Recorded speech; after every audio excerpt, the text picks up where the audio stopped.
ನಮಸ್ಕಾರ ವೀಕ್ಷಕರೇ, ಜನಶಕ್ತಿ ವಾಯ್ಸ್ ನ್ಯೂಸ್ಗೆ ತಮಗೆಲ್ಲ ಸ್ವಾಗತ. ನಾನು ನಾಗವೇಣಿ.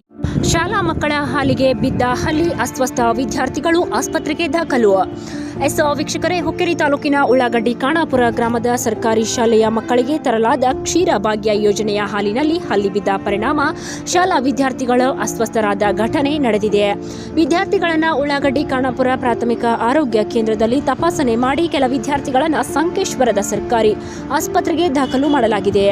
ಹುಕ್ಕೇರಿ ತಾಲೂಕಿನ ಉಳ್ಳಾಗಡ್ಡಿ ಖಾನಾಪುರದ ಸರ್ಕಾರಿ ಶಾಲೆ ಒಂದರಲ್ಲಿ ಮಕ್ಕಳಿಗೆ ಕ್ಷೀರ ಭಾಗ್ಯ ಯೋಜನೆ ಹಾಲು ನೀಡಲಾಗುತ್ತಿದ್ದು, ಆದರೆ ಹಾಲಿನಲ್ಲಿ ಹಲ್ಲಿ ಬಿದ್ದಿರುವ ವಿಷಯವು ಮಕ್ಕಳು ಹಾಲು ಕುಡಿದ ಬಳಿಕ ಬಹಿರಂಗವಾಗಿತ್ತು. ಬಳಿಕ 2 ಆಂಬ್ಯುಲೆನ್ಸ್ ಹಾಗೂ ಕೆಲವು ಖಾಸಗಿ ವಾಹನಗಳ ಮೂಲಕ ಸಂಕೇಶ್ವರದ ಸರ್ಕಾರಿ ಆಸ್ಪತ್ರೆಗೆ ದಾಖಲು ಮಾಡಲಾಗಿದೆ. 4 ಮಕ್ಕಳನ್ನು ಸೇರಿ ಹುಕ್ಕೇರಿ ಆಸ್ಪತ್ರೆಗೆ ರವಾನಿಸಲಾಗಿದೆ. ಶಾಲೆಯಲ್ಲಿ ಇದ್ದ ಮಕ್ಕಳನ್ನು ಮಧ್ಯಾಹ್ನದ ನಂತರ ಶಿಕ್ಷಕರು ಮನೆಗೆ ಕಳುಹಿಸಿದರು.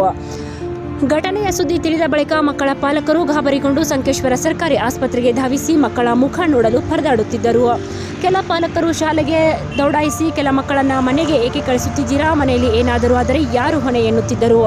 ಮಧ್ಯಾಹ್ನದ ನಂತರ ಶಾಲೆಗೆ ರಜೆ ನೀಡಿದಂತಹ ಶಿಕ್ಷಕರು ಸುದ್ದಿ ತಿಳಿದ ಹುಕ್ಕೇರಿ ಕ್ಷೇತ್ರ ಶಿಕ್ಷಣಾಧಿಕಾರಿ ಅವರು ಆಸ್ಪತ್ರೆಗೆ ಭೇಟಿ ನೀಡಿ ಮಕ್ಕಳ ಆರೋಗ್ಯವನ್ನು ವಿಚಾರಿಸಿದ್ದಾರೆ.